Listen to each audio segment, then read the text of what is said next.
안녕하세요. 제가 얼마 전까지만 남편에게 의존하고 행복한 삶을 살았던 것처럼 보일지 몰라요. 사실 아버지에 대한 기억조차 저에게 없었어요. 그래서 나이가 많이 드신 남편과 결혼한 후에는 평화롭게 살아갈 수 있었어요. 아이들을 키우면서 내가 해야 할 일을 마음껏 할 수 있어서 정말 행복했어요. 어린 초등학생 시절, 엄마가 아버지와 이혼했는데 왜냐하면 아버지에게는 다른 여자가 있었기 때문이었어요. 어릴 때부터 아버지의 외도를 알아차리며 엄마와 아버지는 자주 싸웠어요.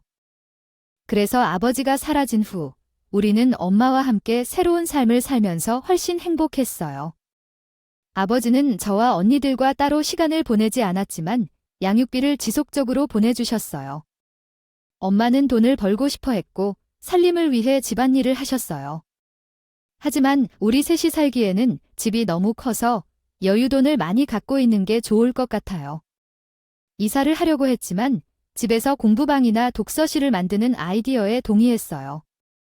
다은이와 소희가 학교를 옮기긴 싫어하지만 같은 동네에서 더 작은 집으로 이사하는 것도 나쁘지 않은 생각이에요.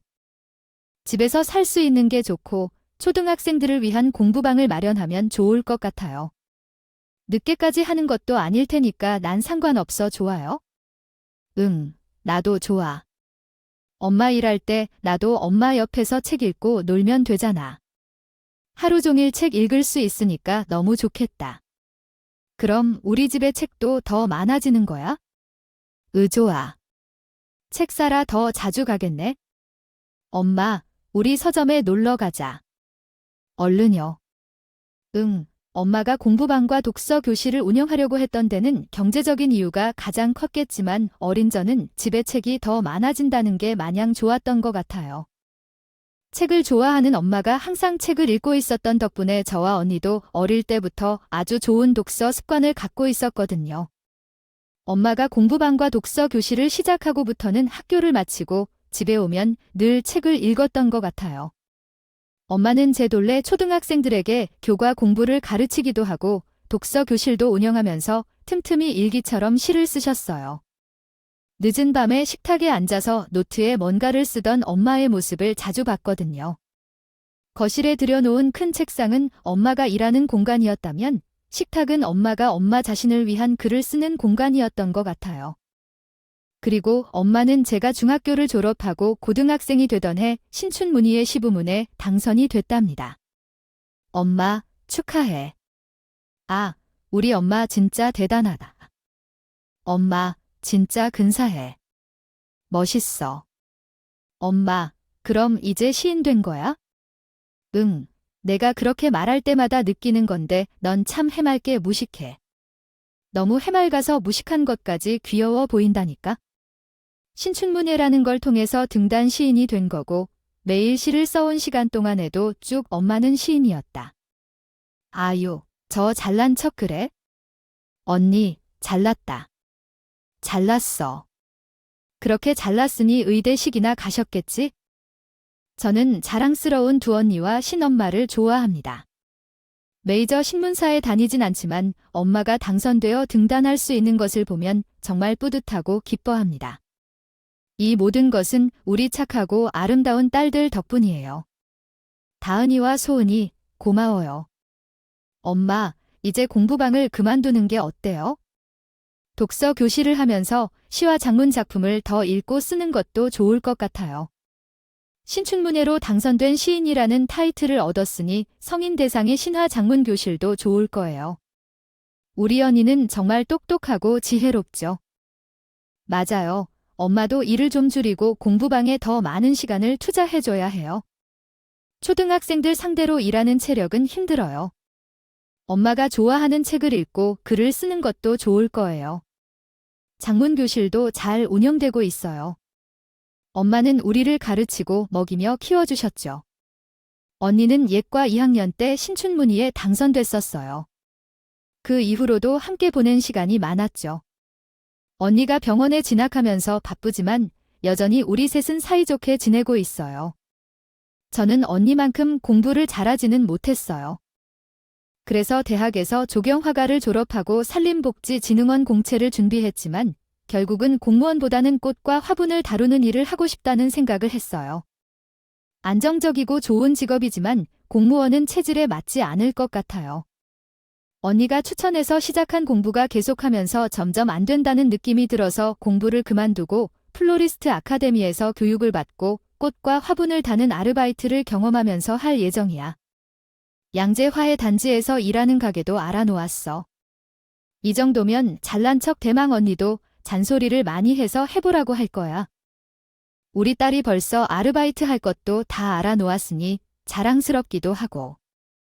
양재화해 단지는 새벽에 일해야 하는 곳이라 학원 다니면서 어떻게 할 건지 괜히 몸만 축나는 게 아니야. 너무 욕심을 내지 말고 차근차근 준비해보자. 경매가 있는 날은 새벽부터 일해야 하지만 난 그렇게 매일 가야 하는 건 아니고 사장님하고 시간을 조정하고 있어. 걱정하지 마. 양재화해 단지에서 꽃가게에서 남편을 만났어. 남편은 행사기획사를 운영하는 대표였고 공공기관이나 기업 행사에서 화원을 주문하고 선물용 화분이나 화도를 구매하는 VIP 고객이야. 어서 오세요. 오늘도 대표님이 직접 오셨네요. 담당 직원분이 따로 계십니다. 대표님이 직접 오실 때가 많으신 것 같아요. 담당 직원을 대신해서 일을 해주시는 대표님께 좋을까요? 아님 부담스러울까요? 다음에 담당 직원을 보낼 테니 직접 물어보고 나중에 나한테 살짝 알려주세요. 회사랑 가까우니까 자주 산책하러 와요. 구경도 하고 발랄한 손길도 보고요. 정 대표님은 회사가 가까워서 자주 온다는데 아르바이트생이 오면서 자주 와서 구경하는 핑계로 말하는구나. 언제나 일만 하다가는 여자친구도 없는데. 가게 사장님이 선생님에 대한 염원이 부족하다는지 연애를 시작했다. 10살 많은 사람과 사귄 것 처음에는 몰랐다가 나이 차이가 있어도 괜찮다는 생각이 들었다. 연애를 많이 해본 것은 아니지만 남자들이 많이 보이다 아주 어린 동생의 친구를 만난 것 같아 더 좋았다는데. 자기는 언니가 엄마보다 자주 잔소리를 듣고 자랐다. 언니를 챙겨주는 것은 고맙지만 무서웠는데 돌보는 모습이 너무 든든하고 좋다며. 아빠 사랑을 모르지만 자기를 아빠처럼 대해주는 것을 좋아한다. 아빠 같아서 기분 나빠하기는 하지 않네. 전혀. 왜 그러나요? 나는 정말로 기쁘다. 우리 소희는 내가 중지를 알아주고 느끼기 때문에 뿌듯해하고 더 잘해야 한다고 생각해. 사실 나는 청혼을 장소하고 준비하는 중이었는데 그 얘기를 듣니 좀 참을 수가 없네. 소아야, 우리 결혼하자. 너를 우리 소희처럼 대접하고 사랑할 거야. 그리고 어머니에게도 믿음직한 며느리가 될게. 나를 믿고 결혼해줘. 이런 청혼은 제가 27살 때였어. 남편이 나이가 많아서 좀 이른 것 같기는 했지만 의사였던 누나가 결혼하고 바로 가족을 이루었던 것을 보면서 결혼을 이른 것에 대한 거부감은 없었어. 엄마도 그래? 너무 일찍 결혼해도 서운해하지 않았어. 둘이서 살 때 집이 너무 커 보였는데 혼자 남으면 너무 쓸쓸할 것 같아. 결혼해서 여기 와서 사는 게 너무 좋겠다. 이 마을에서라도. 근데 엄마가 너무 감사하다며 근등하게 하지 마. 사억할게. 공주님처럼 대접해주는 정서방, 어머나 좀 볼까? 청혼을 받았다니 정서방이 말이 저절로 나오네. 정서방이 여동생만 있는 집이니까 나를 대접하고 좋아할 거야. 나쁜 사위 삼을 정도는 아니고 그런 집에서 사랑할 만큼의 여유는 충분히 있어. 연아야, 비슷한 이야기는 하지 마라. 알겠지? 엄마는 너희가 행복하게 살아주는 걸 보는 것만으로도 너무 기쁘고 바빠서 이해하고 있어? 결혼할 때부터 이제까지 시댁의 재산 정도도 정확히 파악하고 있어. 있어도 집이 품격 있는 부동산을 여러 소유하고 있는 여유로운 집이었어요. 시아버지는 대기업 퇴직 후 중소기업 임원으로 재직 중이셨고 시어머니가 유산으로 받은 대부분의 부동산은 시어머니가 관리하고 있었습니다. 제 남편보다 5살 어린 시누이는 미혼이었고 특별한 직업이 없어 시어머니를 도와주고 있는 것 같았어요. 시부모는 어리고 예쁜 며느리를 좋아하고 시어머니가 시인이라며 높이 평가하며 만족해했어요. 내 아들이 내 눈에만 근사한 것인지 30이 다 되어도 결혼할 여자를 데려오지 않는 것이 걱정되었는데 어리고 예쁜 신부를 데려오는 것을 보고 다행해했어요. 시아버지와 언니 남편은 부부의사인 것도 매우 좋아했고 시아버지는 취미처럼 일을 하며 2달 동안 아주 잘 켜셨어요. 시부모는 제 부모가 이혼한 것에 대해 거부감을 표시하지 않았고 제 불편한 얘기도 듣지 않으셨어요. 제가 결혼을 하자고 말하지 않아도 결혼할 생각이 없던 친가 및 왕가는 결혼식장을 전혀 사람들과 공유하지 않았고 남편과 함께 입장했어요. 언니도 같은 방식으로 결혼했었죠. 결혼을 하기로 결심하고 준비하는 과정에서 일반적인 갈등이 거의 없이 순조로웠지만 제 직업과 진로에 대한 이야기에서 약간의 갈등이 있었어요. 사랑하는 딸이 있고 시어머니 왈가왈부를 통틀어 내게 말씀하셨다. 그녀는 말했다. 손자의 사업을 하는 사람들은 부녀가 일 얼마나 중요한지 잘 알지? 아이가 어느덧 태어날 것이니 아이를 키워가며 남자친구를 사랑받는다는 것도 좋을지 모르네. 언제 그만두어야 하는지 모르겠지만 결혼하면서 했던 일을 그만두는 것이 좋을지 몰라. 내 꽃가게를 열었지만 큰 어려움을 겪었고 여기까지 오기까지 정말 많이 배우고 준비했거든. 드디어 제 가게가 열렸고 클래스도 열었고 이제 플로리스트로 현직을 시작했으니까 포기하고 싶지 않아. 미안하지만 그렇게 꽃을 다뤄주는 것이 좋다면 대신 생화 도매를 해볼까? 내 남자친구에게 도움이 될지도 몰라. 동일한 분야니까? 그게 괜찮다면 사람들을 고용하면 돼. 내 가게에서 나가 있을 필요는 없으니까. 내가 꽃을 좋아하는 건 맞지만 생화 도매는 원하는 일이랑 많이 달라. 나의 소망은 꽃을 다듬는 것이야. 어머니야, 난 매일 저녁 시간을 남편과 함께 할 수 있도록 가게 운영 시간을 바꿔볼게. 이른 아침에 오픈해서 이릅게 운영하면 어떨까? 그럼 될 거야? 그저 기왕 좋은 것을 확보했기에 어머니는 내 고집을 꺾을 수 없었고 내가 원하는 일을 계속할 수 있게 했다. 나의 결혼 생활은 남편의 약속대로 평화롭고 풍요로웠다.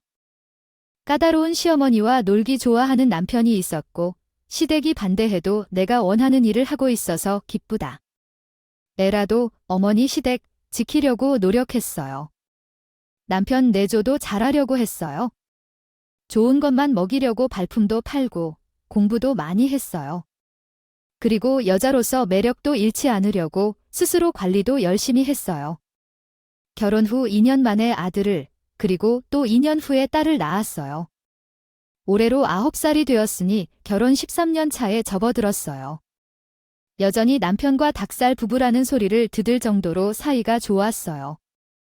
남들이 가졌다는 말을 충분히 할 만한 불만 없는 삶을 살고 있었죠. 그러던 어느 날 원래대로 꽃 시장에서 생화를 사오며 가게 문을 열었어요. 쇼팽을 틀고 커피를 마시며 신중하게 고른 생화들을 손질하는 여유로운 아침을 보내고 있을 때 언니가 전화를 했어요. 바쁜 분이 이 시간에 전화를 했으니 무슨 일인가 했더니 한청, 바빴지? 지금 언니가 가는 중인데 엄마가 교통사고를 쳤대. 너도 빨리 병원에 와이라고 했어요. 그 말을 듣고 있는데 눈앞이 번개같이 깜깜해졌어요. 그리고 늘어지는 언니의 목소리가 점점 사그라들어 가는 것 같았죠. 그러던 찰나 눈을 떴더니 환자복을 입고 병실에 누워 있었어요. 여보, 괜찮아. 너무 놀랐지? 라면서 지금까지 무슨 일이 있었는지 물어봤어요. 시댁은 수술 중이신데 당신은 쓰러지고 여기에 누웠다며 너무 불안해하는 모습이었죠. 그리고 전마는 수술 중이고 상태는 어떤데? 라며 자기가 왜 여기 있는지도 모르는 것 같다며 당황스러운 표정을 짓고 있었어요. 여다가 시간이 얼마나 지났는지 정확히 몰라. 언니 엄마 수술실 앞 가야 돼. 나도 같이 가볼래. 어디서 골을 부주면서 바닥인지 테이블인지 기절한 게 아니라 쓰러지기 전에 무언가에 부딪힌 것 같아. 응급처치를 이미 받았지만 아직 안정이 필요해. 아주 다행이게요. 검사를 더 받고 무조건 쉬어야 해. 주사도 맞아주고 손쉽게 자도록 돕겠어. 그러니까 빨리 다시 눕는 게 좋아. 엄마가 대수술을 받았고 난 뇌진탕을 겪었는데 너무 걱정돼. 병실을 떠나지 못하고 상태를 지켜보며 매우 피곤하고 어지러움을 느끼며 이명이 들리고 있어. 거의 일주일이 흘렀는데 상태가 좋아지기 시작한 건 좋지만 후유증을 언제 경험하게 될지 알 수 없어. 아직 중환자실에 남아있지만 희망적인 상황이라고 하니 다행이야. 그러고 보니 처음에는 정말 엄마가 돌아가신 줄 알았어요. 의식이 있으셨다 하니까 할머니와 이야기도 하고 그랬어요. 어떻게 사고가 난 걸까 싶었죠. 엄마가 봉사 다니는 곳에서 할머니들을 꽃놀이 시켜드리고 오신다는 얘기를 들었었는데 그 길에서 사고가 난 거예요. 할머니들까지 실으면서 운전하신 모습을 상상하면서도 어떻게 이렇게 큰 사고가 일어난 걸까 싶었죠. 엄마는 중앙선을 넘어오는 차를 피할 수 없어서 그대로 들이받은 거더라고요. 그런 가운데 엄마는 할머니들의 안전을 위해 정면으로 차량에 부딪혀 다른 할머니들을 보호하기 위해 핸들을 꺾은 거라고 합니다. 경찰도 옆 차선에 차가 있어서 피할 수가 없었대요. 다행히도 같이 타고 계셨던 분 중 중상자가 없었다고 하니 조금은 안심이 되는 것 같아요.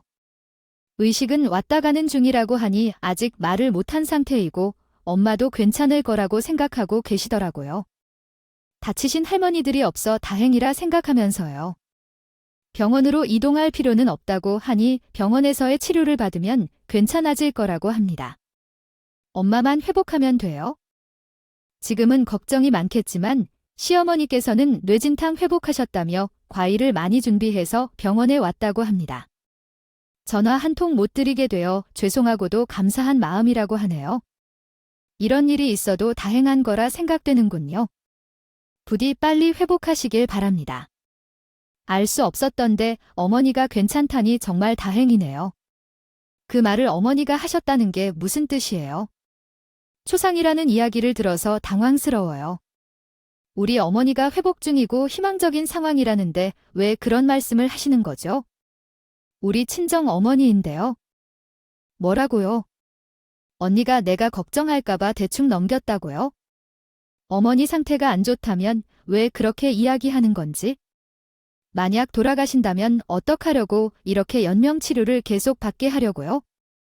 그런 생각은 왜 하는 거예요? 신우와 신혼 살림을 준비한다고 집을 인테리어하고 있는 거 알려주었냐고요? 애비가 그런 이야기를 했나 보다. 그렇게 하지 말라더라도 좀 직접적으로 말해주었어야 하는데요. 어머니의 집을 어떻게 다루려고 하는 건가요? 제가 뭔가 잘못 이해한 건가요? 언니도 아무것도 모르고 있는 것 같은데 어떻게 그런 결정을 내리는 건가요? 누가 어떤 권리로 그 집을 마음대로 다룰 수 있다는 건가요? 사위는 자식이지만 왜 그렇게 화를 내는 건가요?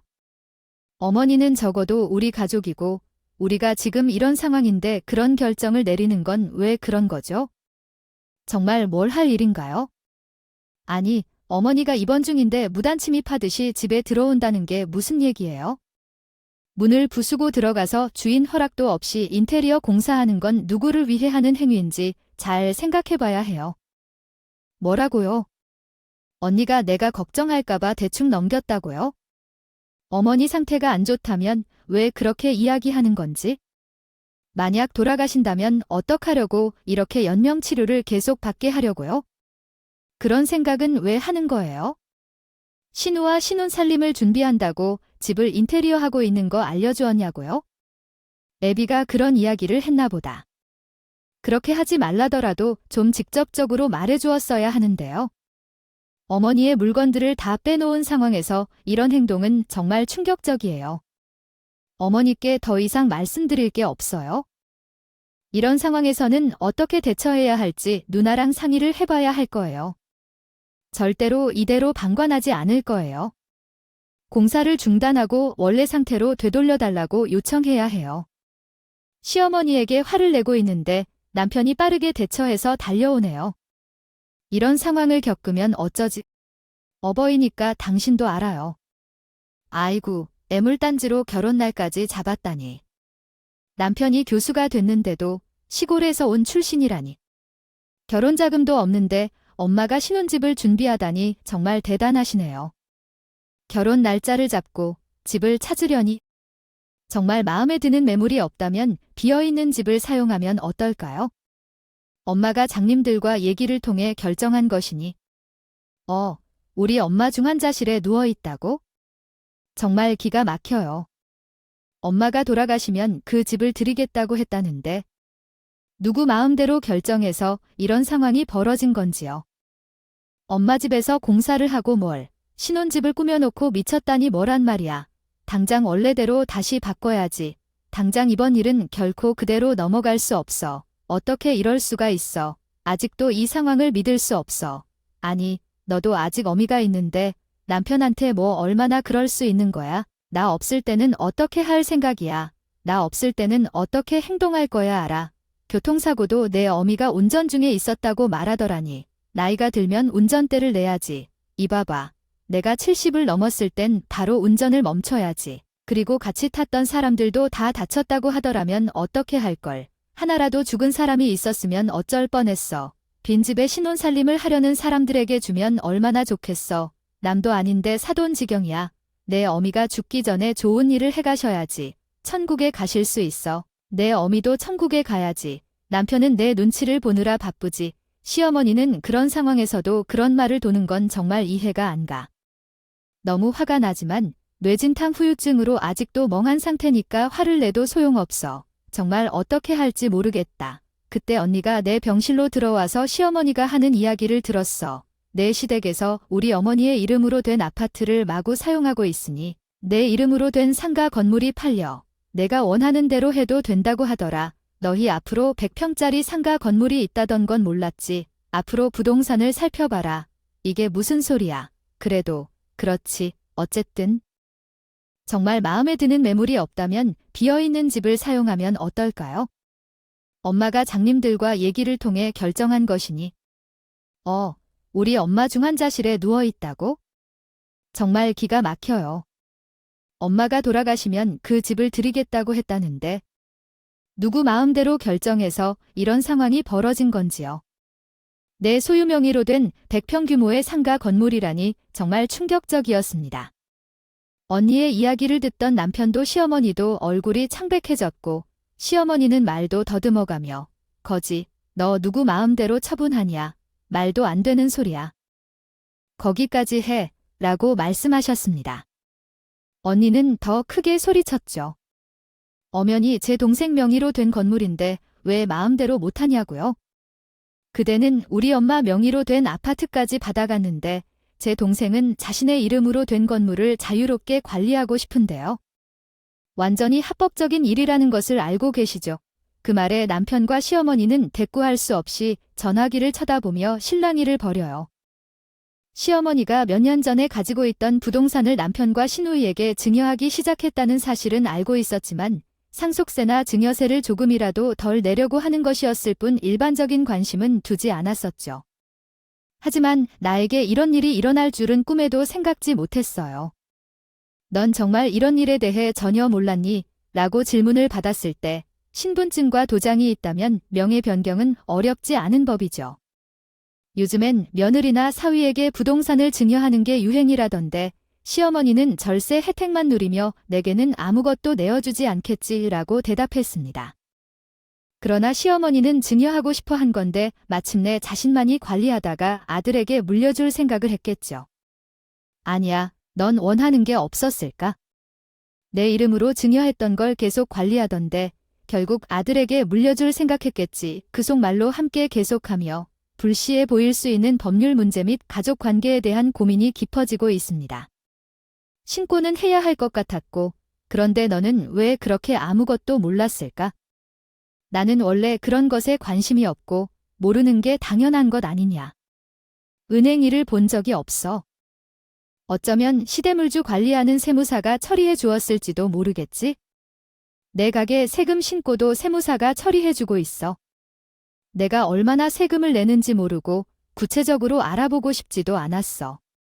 그런데 언니는 이게 어떻게 그렇게 놓칠 수 없냐고 물었어.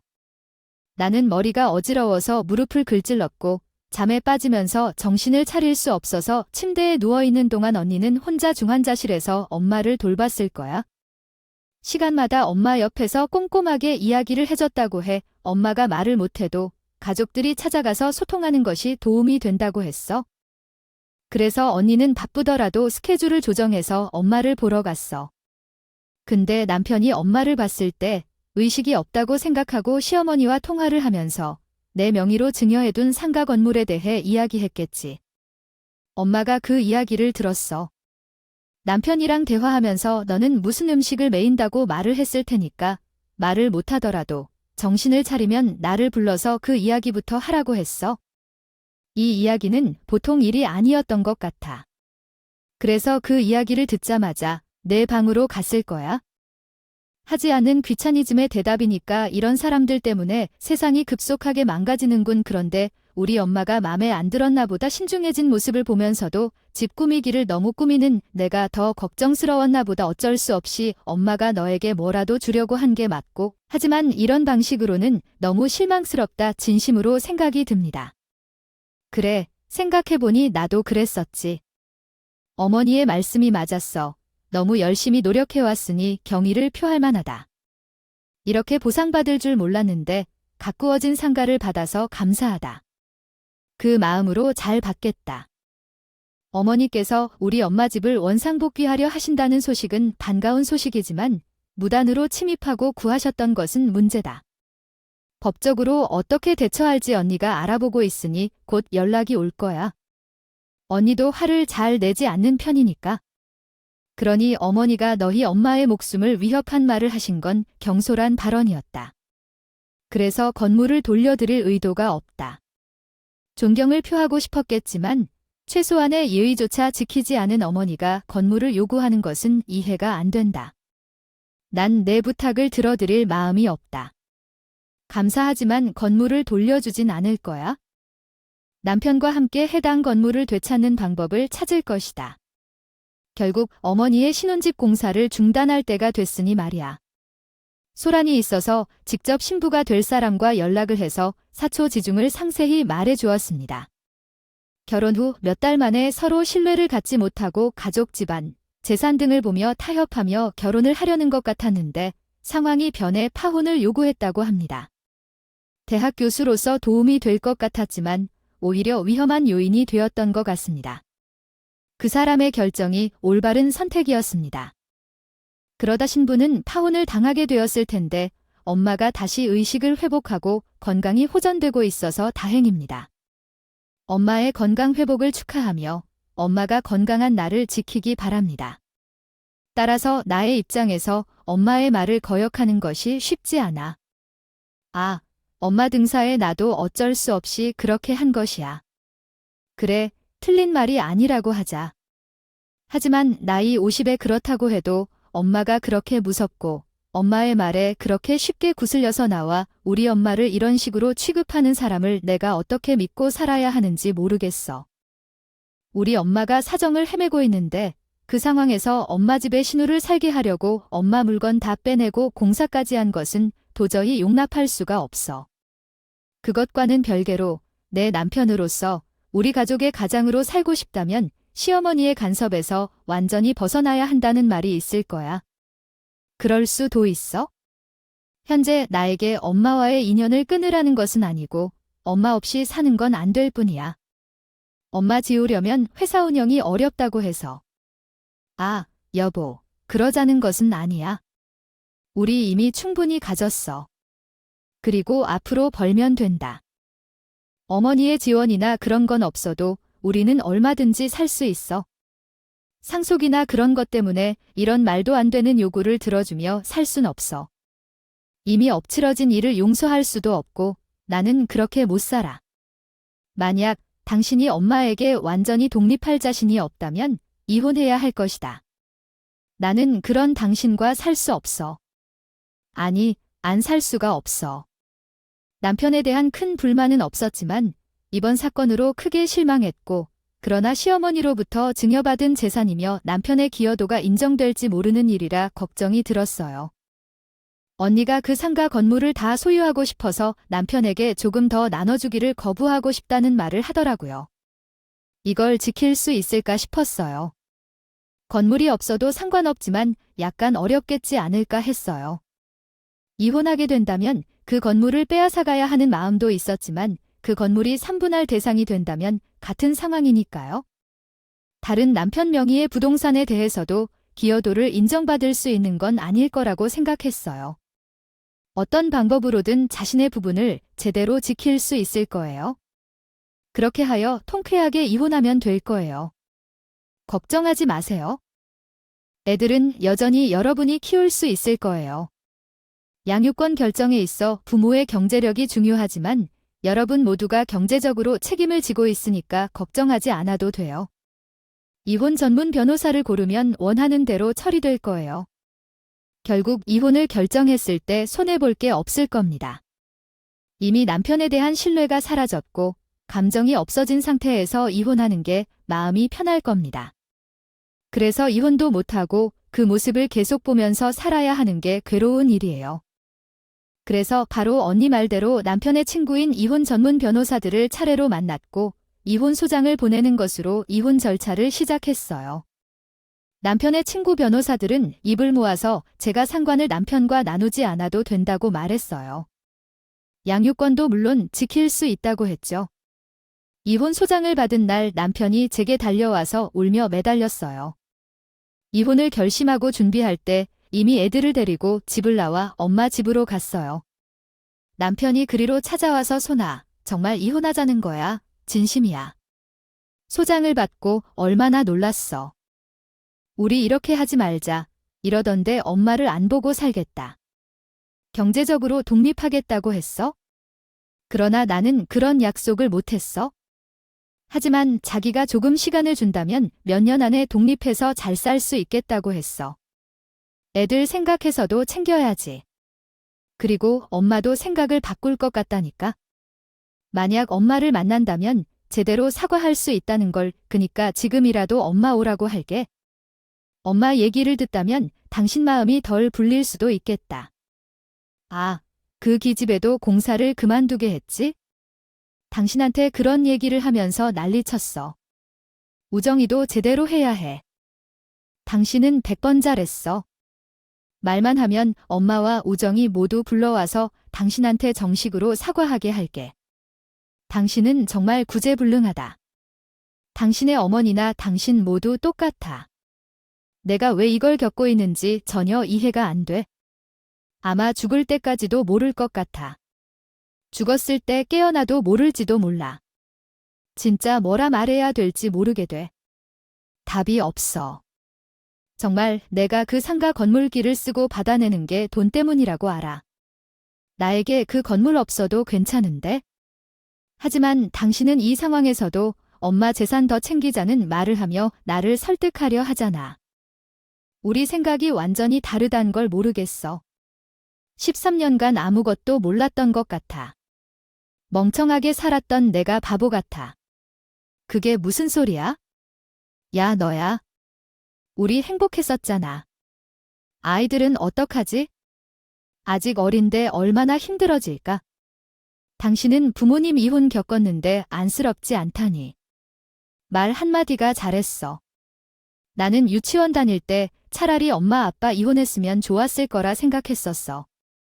그리고 실제로 엄마가 이혼하고 우리는 행복하게 살 수 있었어. 아이들도 잘 이해할 거야. 조금 더 커서는 당신이랑 나가 헤어져야 했던 이유를 이해할 거야. 그 다음엔 어떻게 판단할까? 아이들을 못 신경 썼겠지? 아이들 아빠 자리라도 제대로 지키고 싶다면 아이들에게 잘해야 해. 아빠 역할 못하지 못할게. 내 최선의 배려야. 그 이상은 없어. 집에 돌아가서 너희 엄마에게도 제대로 설명하고 있어. 소송이 끝날 때조차도 난 가만히 있지 않을 거야. 남편은 몇 차례나 찾아왔고 문자를 날리기도 했지만 제 마음엔 아무런 노래는 지금 없어요. 지금은 그냥 엄마가 빨리 회복하시길 기도할 뿐이에요. 엄마가 회복하려면 앞으로도 많은 시간이 걸릴 것이지만 이번 사건으로 남편과 시어머니가 어떤 사람들인지를 정확히 알았으니 그것만으로도 다행이라고 생각하려고 해요. 너는 괜찮아. 후회하거나 그런 건 아니야. 언니야, 후회라는 농담이야. 너무 심하게 생각하지 마. 여전히 내게 멍청한 바보로 보는구나. 남편이 보호해주지 않으면 아무것도 할 수 없을까봐 걱정돼. 언니야, 나도 애가 둘이나 있는 엄마야. 내가 안 해봐서 그럴 뿐이지 해야 할 일이면 누구보다 잘할 자신 있어. 왜 그러는 거야? 그렇게 용감해서 좋아. 엄마가 나을 때까지 우리가 잘 견뎌내야 해. 그래야 엄마도 빨리 힘을 내줄 거야. 엄마가 회복되면 우리 여행부터 가자. 그동안 못한 건 다 하면서 살아야지. 맞지? 그러면 좋겠어. 그동안 좋은 며느리, 예쁜 아내가 되기 위해 노력하면서 보낸 시간들이 억울해서라도 앞으로 더 행복하게 잘 살 거야. 이런 일이 없었으면 나는 아마 계속 착한 며느리로 호구로 이용당했을 거야. 지금은 아이들 아빠가 시어머니나 부동산을 지킬 필요가 있을지 몰라도 시어머니의 계획에 따라 언제 어떻게 버려질지 모르는 상황이었지. 당하는 건 몰라도 재산도 못 챙길까 봐 이혼당할지도 그런 일이 생길지도 몰랐어.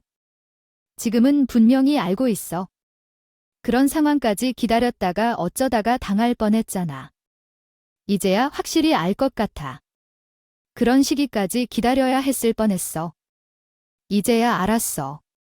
난 이것을 천운이라고 생각할 거야.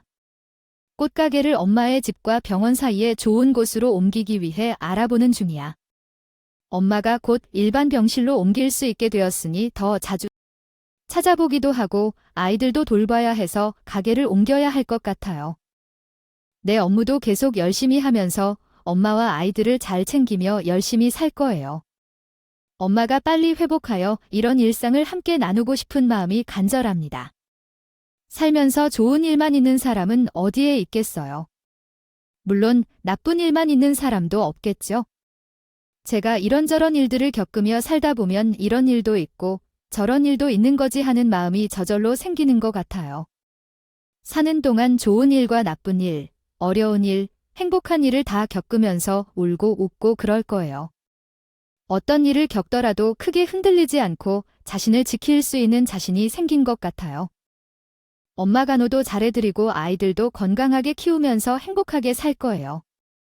좋은 일이든 나쁜 일이든 함께 나눌 수 있는 가족이 있으니 저는 이미 누구보다도 행복해요. 여러분과 함께 제 이야기를 나눌 수 있어서 위로도 되고 좋은 것 같아요. 긴 이야기 끝까지 들어주셔서 감사합니다.